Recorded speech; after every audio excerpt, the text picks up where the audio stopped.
students, myself Vishesh Chatwani. I am a chartered accountant and assistant professor in government college. इन दिनों में हम तैयारी कर रहे हैं Rajasthan service rule RSR, Rajasthan service rules की तैयारी हम कर रहे हैं। और आज जो हम टॉपिक कवर करेंगे वो है टाइप ऑफ लीव्स, कि एक एम्प्लॉय कितनी तरह की छुट्टियां ले सकता है, उसी के मल्टीपल चॉइस क्वेश्चन अपन करेंगे। चलिए सर शुरू करते हैं। पहला क्वेश्चन, अवकाश लेखे संधारित करने के बारे में निम्नलिखित में से कौन से प्रावधान लागू होते हैं? ए, प्रत्येक कर्मचारी का अवकाश लेखा संधारित किया जाना आवश्यक है। बिल्कुल सही है सर, हर एम्प्लॉय का लीव अकाउंट मेंटेन होता है।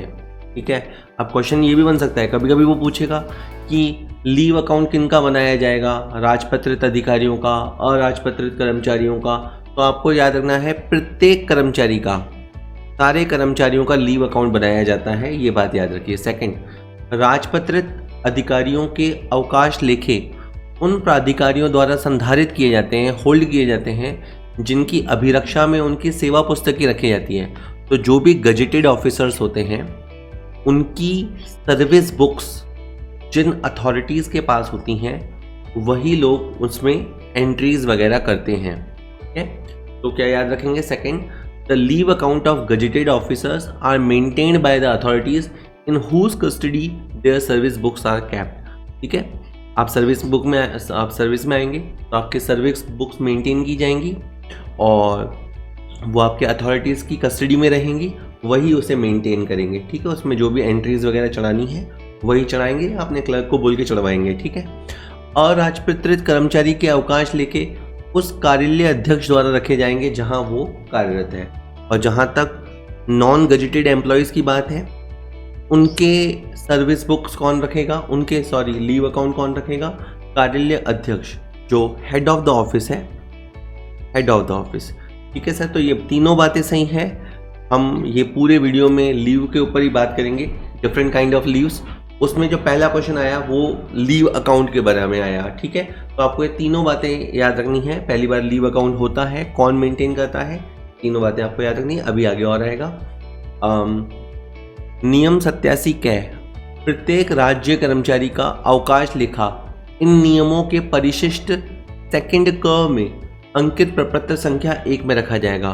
तो आप अगर और तो क्या है, देखिए जितनी डिटेल्ड स्टडी करेंगे उतना आप अपने आप को सेव करते हैं। देखिए कई बार अपन पढ़ते हैं तो सोचते हैं हम क्यों पढ़ें, क्या पढ़ें। भैया पढ़ोगे तो जॉब लगेगी, जिनके लगती है जॉब उन्होंने बस दूसरों से ज़्यादा मेहनत की हुई होती है।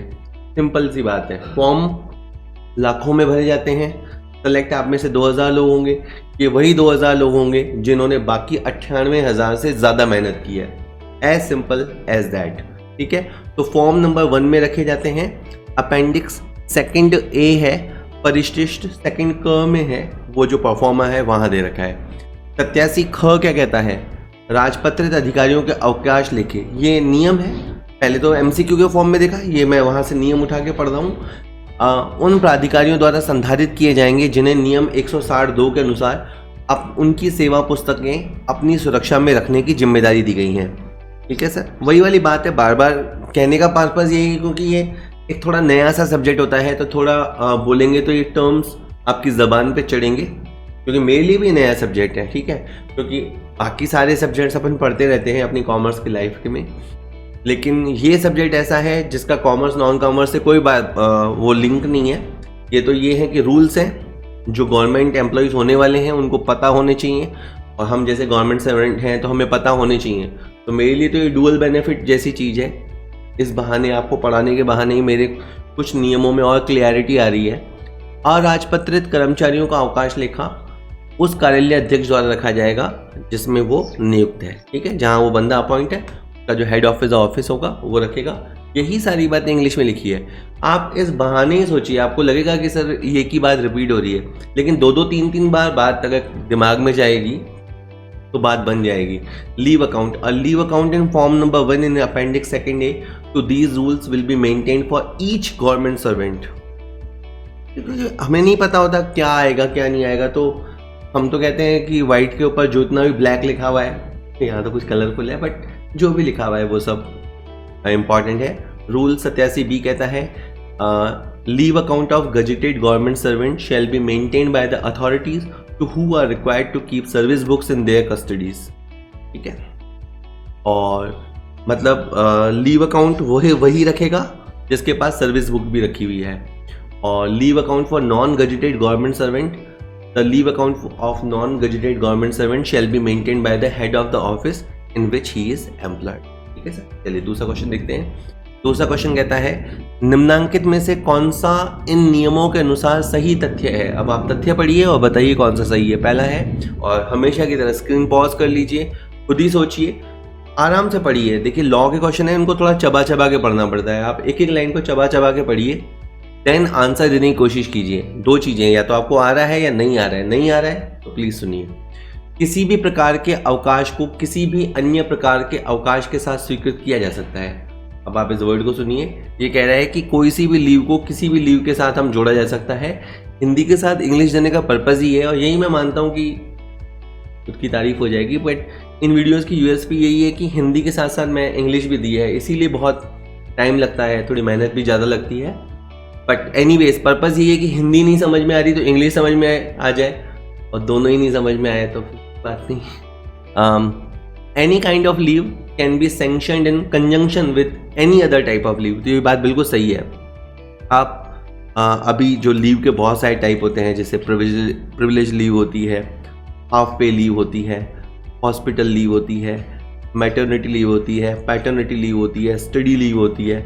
तो इतनी छुट्टियां होती है तो काम कब होता है? काम भी होता है जी, जिन छुट्टियों को लेने के लिए बड़े टर्म्स एंड कंडीशंस हैं। लीव बाय द वे बहुत तरह की होती हैं। ठीक है, सेकंड बी पॉइंट कहता है आकस्मिक अवकाश तो अपन कैजुअल लीव बोलते हैं। कैजुअल लीव सामान्यतः किसी अन्य प्रकार के अवकाश के साथ स्वीकृत नहीं किया जाता, क्योंकि यह अवकाश की परिभाषा में ही शामिल नहीं है। ये बात भी बिल्कुल सही है।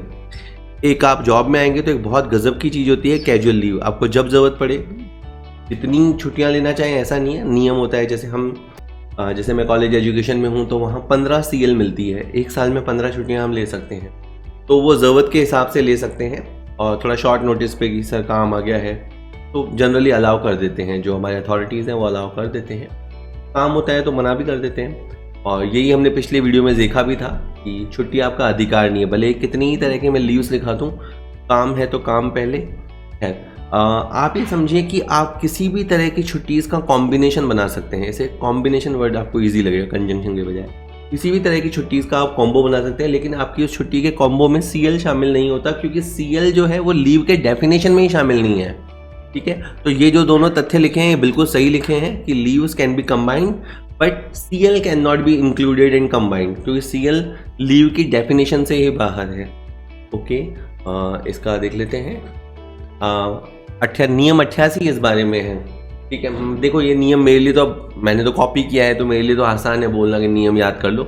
आप जितने याद कर पाएँ या कोई ट्रिक से याद कर पाएँ, नहीं तो नियम का नंबर ना याद हो तो उस नियम में क्या लिखा है वो तो अच्छे से याद कर ही लेना हो। विभिन्न प्रकार के अवकाशों का संबंध, किसी भी प्रकार के अवकाश को, अब यहाँ वर्ड है किसी भी प्रकार के अवकाश को किसी भी अन्य प्रकार के अवकाश के साथ अथवा उसकी कंटिन्यूटी में स्वीकृत किया जा सकता है।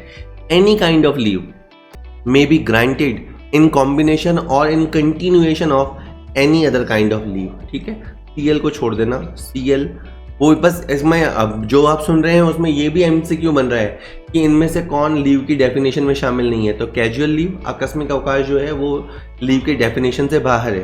तो एक क्वेश्चन को राउंड घूमने का मतलब ही ये है कि हमें उससे जुड़े हुए 2, 3, 4, 5 बातें और समझ में आ जाएं। थर्ड क्वेश्चन, एक राज्य कर्मचारी एक कैलेंडर वर्ष में कितने दिन का उपार्जित अवकाश अर्जित करता है? तो सर एक लीव होती है कॉल्ड प्रिविलेज लीव, PL। तो PL आप कितनी कमा सकते हो एक साल में? अगर देखिए आप ड्यूटीज देंगे तो आप PL कमाएंगे। एक साल में आप 30 डेज की PL अर्जित कर सकते हैं। कुछ मामलों में 42 होता है, वो अभी आएगा, पर जनरली जो होता है वो PL 30 डेज की होती है। मैं नियम बता देता हूँ उसका। कहता है नियम 91, उपार्जित अवकाश की देयता। एक राज्य कर्मचारी जो स्थायी है, परमानेंट है या परमानेंट नहीं है, ठीक है, टेम्परेरी है चाहे परमानेंट है, उसे एक कैलेंडर वर्ष में 30 दिन का उपार्जित अवकाश देय होगा। ठीक है। फिर ये आपकी बाद में जाके मर्जी होती है कि जितनी छुट्टियां आपने कमाई उतने दिन आप छुट्टी पे रहना चाहें तो आप छुट्टी पे रह सकते हैं, और अगर आप उसे कैश कराना चाहें तो कैश भी करा सकते हैं।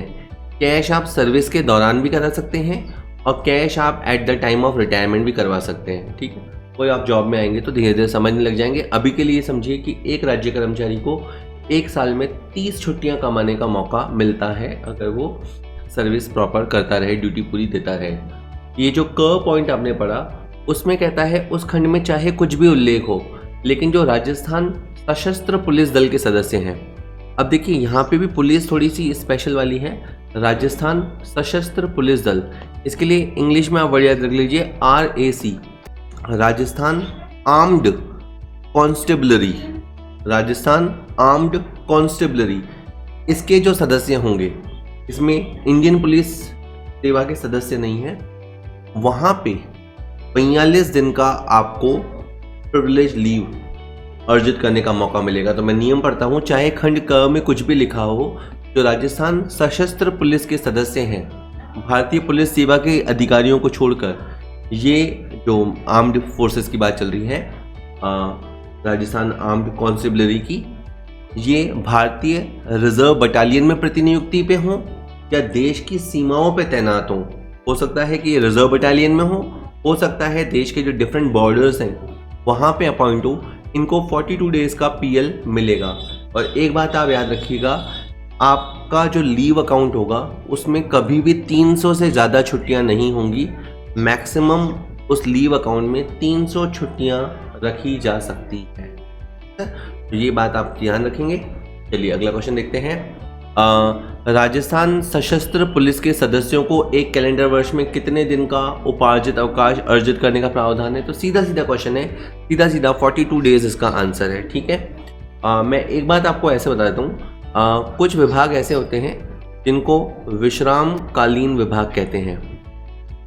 वहाँ पे 30 छुट्टियाँ नहीं होती है, जैसे अभी आपने पढ़ी 30 छुट्टियाँ, 45 छुट्टियाँ, लेकिन जो विश्राम कालीन विभाग होते हैं वहाँ 15 छुट्टियाँ होती हैं। जैसे कॉलेज शिक्षा में एक साल में 15 PL मिलती है, 15 तो CL मिलती हैं, ठीक है, और उसके अलावा आपको 15 PL मिलती हैं। 15 PL से मतलब कैजुअल लीव और PL से मतलब होता है प्रिविलेज लीव आपको मिलती है। ठीक है, लेकिन ये जस्ट मैंने विश्रामकालीन के लिए ऐसे ही बता दिया। अब या तो ये भी रखिए, देखिए आने को कुछ भी आ सकता है। अपना एक क्वेश्चन आने का मतलब है 3 नंबर इधर से उधर होना, और 3 नंबर तो बहुत होता है। ठीक है सर, बहुत टाइम से स्टूडेंट्स की डिमांड आ रही थी कि सर हमारी जूनियर अकाउंटेंसी की तैयारी कैसी चल रही है, हम उस तैयारी को देखना चाहते हैं। तो अगर आप कुछ क्वेश्चन बैंक का सैम्पल पेपर बना देते तो नाउ आप कह सकते हैं इंतज़ार पूरा हुआ। और अकाउंटेंसी का क्वेश्चन बैंक मैंने रेडी कर दिया है और वो अब अवेलेबल है। उसके अंदर 3000 मल्टीपल चॉइस क्वेश्चन हैं। ये क्वेश्चन हिंदी और अंग्रेज़ी दोनों भाषाओं में दिए गए हैं। आप किसी भी स्ट्रीम के हों, लैंग्वेज के स्टूडेंट रहे हों, आप आराम से क्वेश्चंस को समझ पाएंगे। बाकी कर पाएंगे या नहीं वो तो आपकी तैयारी से पता लगेगा। क्वेश्चंस में थ्योरी क्वेश्चंस और प्रैक्टिकल क्वेश्चंस दोनों दिए हैं, क्योंकि पता नहीं है कि किस तरह के क्वेश्चंस एग्जाम में पूछे जाएंगे। और हमें तो एक एक क्वेश्चन का इंपॉर्टेंस होता है, क्योंकि एक क्वेश्चन 3 नंबर का है तो एक क्वेश्चन खेल बना सकता है, बिगाड़ सकता है। सारे MCQs मैंने टॉपिक वाइज डिस्ट्रीब्यूट किए हैं, तो आप अपनी टॉपिक वाइज तैयारी दे सकते हैं। फुल कवरेज दिया है। और अगर बाय द वे क्वेश्चन का आंसर आपको समझ नहीं आता या आपको लगता है कि इसका आंसर कुछ अलग होना चाहिए, तो आप एक व्हाट्सएप नंबर स्क्रीन पे आ रहा है, क्या आप व्हाट्सएप कर सकते हैं। मैं डेफिनेट उसका आपको आंसर करूँगा। और ये सब मात्र 99 रुपये में अवेलेबल है, जो कम रेट में भी है। तो आप आराम से अपनी तैयारी चेक कर सकते हैं। अकाउंटेंसी के बाद जो अलग अलग सब्जेक्ट्स हैं, मैं उनके भी क्वेश्चन बैंक रिलीज़ करूँगा। अभी राइट नाउ जब आप ये वीडियो देख रहे हैं, तो अकाउंटेंसी का क्वेश्चन बैंक अवेलेबल है और इसका जो लिंक है वो डिस्क्रिप्शन में दिया। 5वां क्वेश्चन, अधिवीक्षाधीन प्रशिक्षणार्थी को एक कैलेंडर वर्ष में कितने दिन का उपार्जित अवकाश देय है? How many days of privilege leave is admissible to a probationer trainee in a calendar year? तो 0। जब आप 2 साल का आपका प्रोबेशनर ट्रेनिंग पीरियड चलेगा, जब आप ज्वाइन होंगे तो as a probationer trainee join होंगे, क्योंकि 20 जनवरी 2006 के बाद ये नियम है कि जिनकी भी ज्वाइनिंग होगी गवर्नमेंट सर्विस में, पहले उनको 2 साल काम करना पड़ेगा एज ए प्रोबेशनर ट्रेनिंग। उस समय आपको केवल और केवल कैजुअल लीव मिलेगी, जो आकस्मिक अवकाश होता है वो मिलेगा। आपको उस समय कोई भी privilege leave, in fact casual leave के अलावा और कोई लीव नहीं मिलती। आगे इसके दो एक्सेप्शंस आएंगे, बट पहले तो इस क्वेश्चन का आंसर याद कर लीजिए कि ड्यूरिंग प्रोबेशन टाइम आपको कोई प्रिविलेज लीव नहीं मिलेगी। ये जो आपने पीछे पढ़ा कि कुछ लोगों को 1 साल में 30 दिन मिलती है, कुछ को 42 दिन मिलती है, विश्रामकालीन को 15 दिन मिलती है, उसी में याद कर लीजिए कि प्रोबेशनर ट्रेनीज को 0 दिन मिलती है। तो ये तो हो गया इसका आंसर। अब थोड़ी बातें और कर लेते हैं। पहला नियम है, परिवीक्षाधीन प्रशिक्षणार्थी को परिवीक्षा की अवधि के दौरान कोई छुट्टी अर्जित नहीं होगी। जो महिला परिवीक्षाधीन प्रशिक्षणार्थी है, जो फीमेल प्रोबेशनर ट्रेनी है, उसे प्रसूति छुट्टी दैट इज जो मैटरनिटी लीव होती है वो मिलेगी। जो 180 डेज का मैटरनिटी लीव होता है ऑन प्रेगनेंसी वो मिलेगा, उसमें दिक्कत नहीं है। इसी तरह से जो पुरुष परिवीक्षाधीन प्रशिक्षणार्थी हैं, ठीक है, जो मेल प्रोबेशनर ट्रेनी है, अगर वो इस दौरान पिता बन गए या पिता बनने वाले हैं तो उनको 15 दिन की छुट्टी मिलती है, ठीक है, तो उनको पैटर्निटी लीव मिलती है। लेकिन नियम है पैटर्निटी लीव के लिए 103 नियम है, 103 का क, और मैटर्निटी लीव के लिए नियम 103 और 104 का पालन करना है। रहा मैटर शिक्षार्थियों को यानी अप्रेंटाइज के लिए, एक शिक्षार्थी को अवकाश जो मिलेगा वो चिकित्सा प्रमाण पत्र के आधार पर मिलेगा अथवा असाधारण अवकाश। तो एक कॉन्सेप्ट होता है EOL का, एक्स्ट्रा ऑर्डिनरी लीव का, उन्हीं शर्तों पर स्वीकृत किया जा सकेगा जो एक अस्थायी सेवा में नियुक्त राज्य कर्मचारी पर लागू होते हैं। यानी अप्रेंटाइज को लीव मिलेगी क्या? तो आंसर आया हाँ, मिल सकती है। किस पे मिलेगी? या तो उनको मेडिकल ग्राउंड पे लीव मिलेगी या उनको एक्स्ट्रा ऑर्डिनरी लीव सैंक्शन होंगी। और ये छुट्टियां कैसी होंगी, उनकी शर्तें क्या होंगी? ये ठीक वैसे ही होगी जैसे कोई मान लीजिए कोई टेम्परेरी सर्विस में लगा हुआ है राज्य कर्मचारी, उसी की तरह उसकी स्थिति। तो आप इनको याद कर लीजिएगा। यही सब इंग्लिश में आ रहा है। Probationer trainee shall earn no leave during the period of probation, ठीक है। फीमेल प्रोबेशनर को shall be granted maternity leave as per the rule 103, 104। अगर आप मल्टीपल चॉइस क्वेश्चन देखें तो इन 2 क्वेश्चनों में आप कम से कम 8 से 10 मल्टीपल चॉइस क्वेश्चन बना सकते हैं कि वो पूछ लेगा कि महिला कर्मचारियों पर मातृत्व अवकाश के संबंध में कौन से नियम लागू होते हैं, तो नियम 103 व नियम 104 लागू होते हैं। और पुरुषों पे पितृत्व अवकाश पैटर्निटी लीव के लिए 103 अ लागू होता है, ठीक है। Shall be granted paternity leave to apprentices, an apprentice may be granted leave on the medical certificate और extraordinary leave on the same term as those applicable to an official not an permanent employee, ठीक है। और apprentice कौन होते हैं? देखिए, government job में लेने से पहले उनको ट्रेनिंग पे भेजा जाता है, ठीक है। ट्रेनिंग के दौरान उनको स्टाइपेंड दिया जाता है।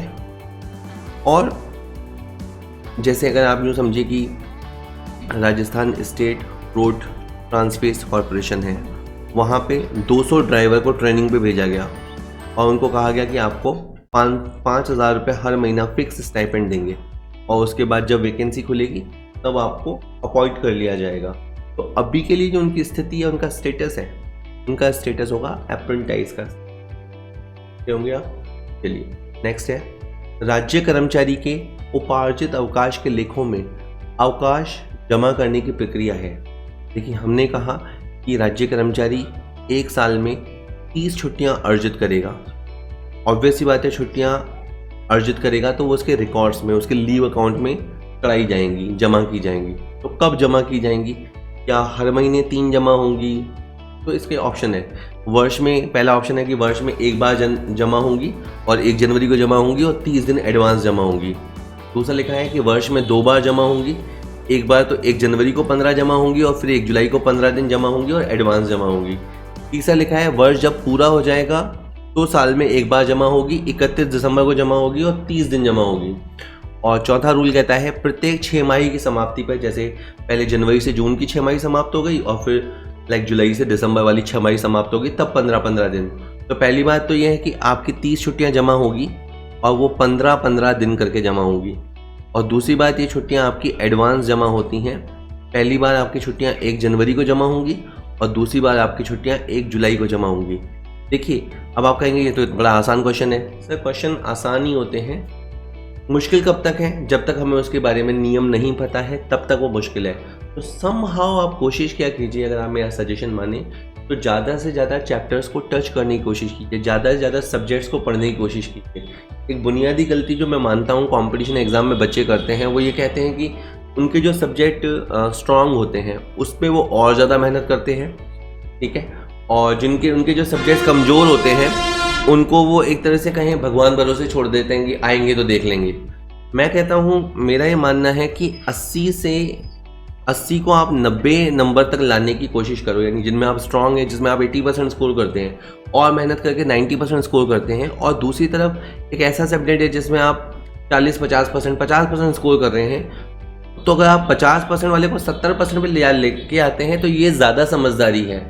होता क्या है कि जो आपका स्ट्रांग सब्जेक्ट है वहाँ कंफर्टेबल होते हैं, आपको वहाँ पे ईजी लगता है, तो आप वहाँ मेहनत करते हैं क्योंकि आपकी रुचि है। लेकिन बात देखिए रुचि की नहीं है, बात है एग्ज़ाम को क्रैक करने की। तो ये 40 से 70 हो सकता है, तो 40 से 70 पे जाना इज़ ऑलवेज बेटर देन 80 से 90 पे आना। उतना ही एफर्ट लगेगा, उतना ही मेहनत लगेगा, एक प्रॉपर गाइडेंस लीजिए।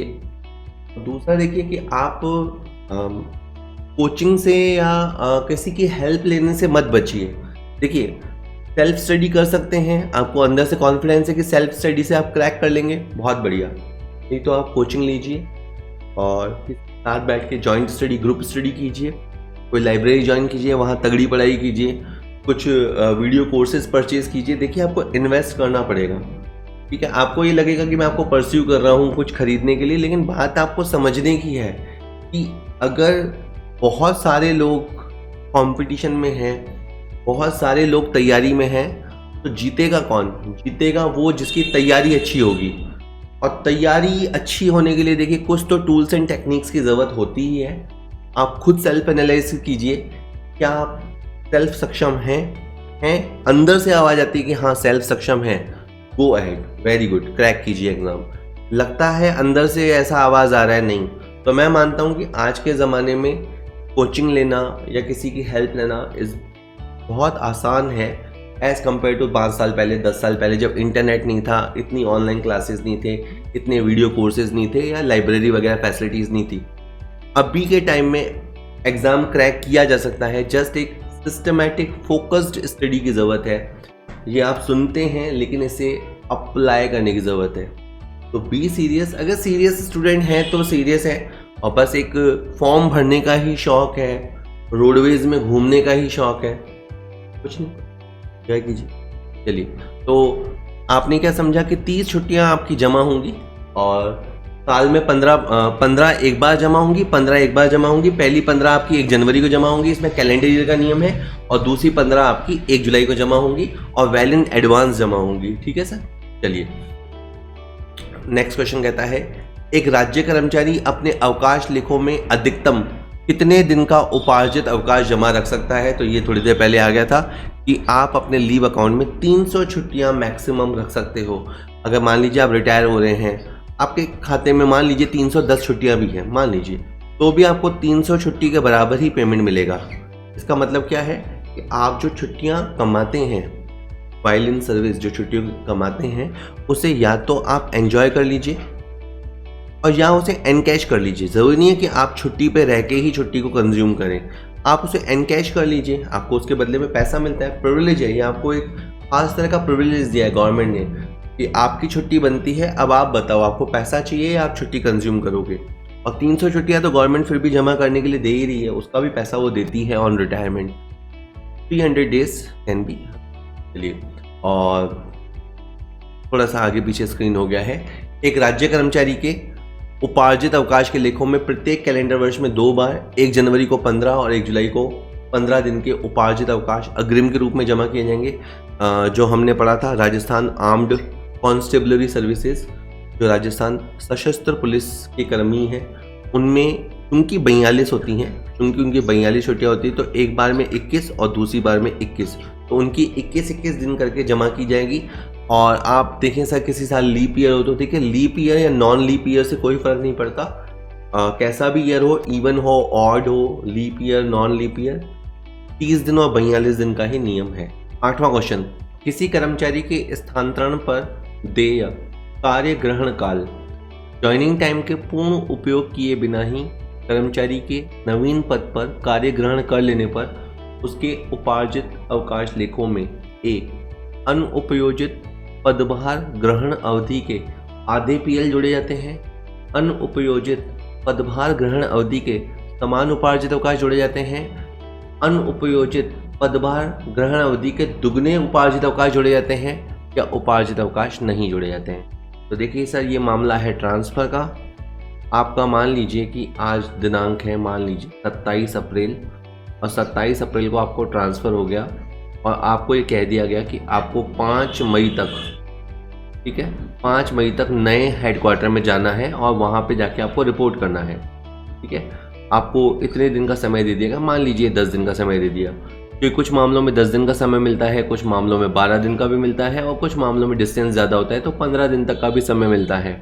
15 दिन से ज़्यादा जनरली टाइम नहीं मिलता है, और 10 दिन का जनरली मिलता है अगर कर्मचारी की इच्छा के विरुद्ध उसका ट्रांसफ़र हुआ हो। खैर, अपन मुद्दे पे आते हैं।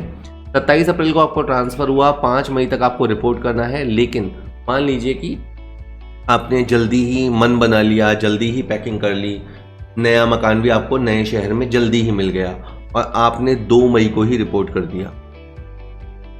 रिपोर्ट 5 मई को करना था, लेकिन आपने उससे 3 दिन वेल इन एडवांस कर दिया। अब बात यह है कि आपने ये जो 3 दिन एडवांस रिपोर्ट किया, मतलब 5 मई तो लास्ट दिन था, लेकिन आपने 2 मई को ही रिपोर्ट कर दिया, है ना। तो इसका मतलब ये है कि आपने ज्वाइनिंग पीरियड जो है उसको पूरा यूटिलाइज नहीं किया, पूरा अवेल नहीं किया। तो बात अब ये है कि ये जो अनअवेल्ड, आपका ये जो अनअवेल्ड 3 दिन है, इसका क्या होगा। तो डेफिनेटली सर, ये आपने छुट्टियां कमा ली है, ये आपकी पीएल में जुड़ जाएगी, ये आपका जो लीव अकाउंट होता है उसमें जुड़ जाएगी, पूरी 3 ही जुड़ेगी, ना आधा ना दुगना। ऐसा भी नहीं है कि लैप्स हो जाएंगी, ऐसा भी नहीं होता है। जितने दिन आपने कहीं बचा लिए या कहीं यूटिलाइज नहीं किए, आप कर सकते थे, आप चाहते तो आराम से ज्वाइन करते, बट आपने जल्दी ज्वाइन किया। जो दिन आपने कमाए, कहीं बचाए, कहीं, वो आपके लीव अकाउंट में, आपके पीएल के अंदर जोड़ दिए जाएंगे। लेकिन मेक श्योर कि उसे जोड़ने के बाद आपके कुछ छुट्टियां तो लीव अकाउंट में पहले ही पड़ी होंगी, प्लस ये आप जोड़ोगे, किसी भी हालत में आपको 300 को क्रॉस नहीं करना है ना। तो जो जोड़े जाने का नियम है वो सब्जेक्ट टू मैक्सिमम लिमिट है, ऐसा नहीं कि 300 के पार भी जाएगा तो भी जुड़ेगा तो जुड़ेगा, ऐसा नहीं है। तो नियमों में क्या होता है, देखिए अब आरएसआर में, और नियम इसीलिए काफ़ी रहते हैं क्योंकि अगर खाली यही नियम होगा कि जुड़े जाएंगे तो एम्प्लॉय तो बोलेगा सर ये कहाँ लिखा है कि 300 की लिमिट अप्लाई होगी, इसीलिए वहाँ क्लियर लिखा हुआ है। ठीक है, तो अभी और मैं आपको बता देता हूँ। ठीक है, अभी इसका जो आंसर है वो आपके समान, मतलब बी आंसर रहेगा।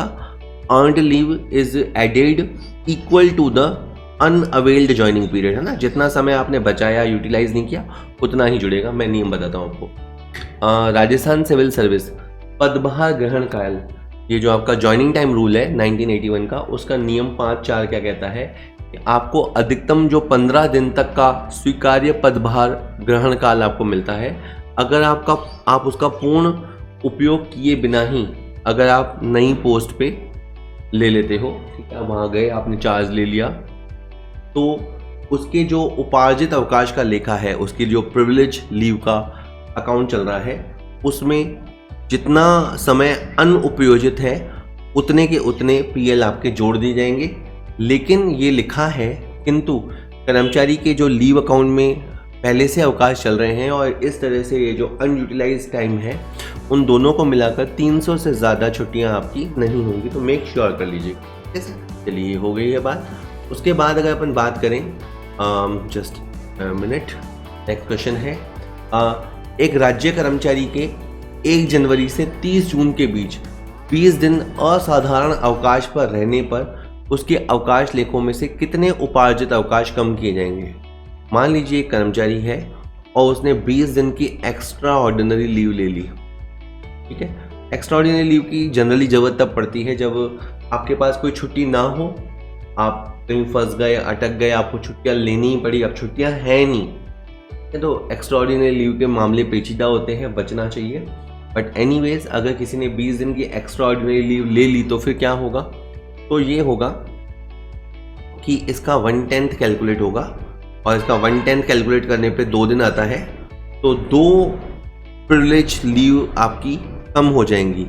यानी मान लीजिए कि आपके खाते में 80 प्रिविलेज लीव पड़ी हैं, ठीक है, वैसे तो इसका प्रैक्टिकली तो ये होता है कि सीधा आप EOL की ओनली पे PL ही कटवा लेते हैं, बट एनीवेज अगर किसी ने एक्स्ट्राऑर्डिनरी लीव्स ली है तो 20 एक्स्ट्राऑर्डिनरी लीव क्या 1/10 निकाल के उतनी आपकी PL कम कर दी जाएंगी। वैसे और कोई सी भी लीव आप ले लो, आपके प्रिविलेज लीव अकाउंट में कोई दिक्कत नहीं होती, लेकिन एक्स्ट्राऑर्डिनरी लीव के केस में इस ताज़ा मामले में आपकी 2 छुट्टियां कम हो जाएंगी, ठीक है। और मैं आपको बता दूं एक्स्ट्राऑर्डिनरी लीव टाइम का पेमेंट भी नहीं मिलता है, ठीक है। तो आपको 1/10 का नियम याद रखना है और 20 दिन का 1/10 2 होता है, तो इसका आंसर ए रहने वाला है, ठीक है। चलिए नेक्स्ट इसका देख लीजिए नियम कि यदि कोई कर्मचारी किसी कैलेंडर वर्ष की एक छमाही में असाधारण अवकाश पर रहता है, तो पूरी बात क्या चल रही है, कर्मचारी हो कैलेंडर वर्ष में 6 महीने की बात चल रही है, उसमें एक्स्ट्राऑर्डिनरी लीव पर रहता है, तो उसका जो लीव अकाउंट होता है उसमें प्रत्येक 10 दिन के असाधारण अवकाश पर 1 दिन का कम कर दिया जाएगा, ठीक है। 10 छुट्टियां होने पे 1। और कभी भी आपकी जो छुट्टियां कटेंगी खाते में से वो 15 से ज़्यादा नहीं कटेंगी, है ना। और अगर सशस्त्र पुलिस बल वाला मामला है तो 21 से ज़्यादा छुट्टियां आपकी नहीं कटेंगी एक बार में। और वैसे ये याद कर लीजिए कि अन्य किसी भी प्रकार के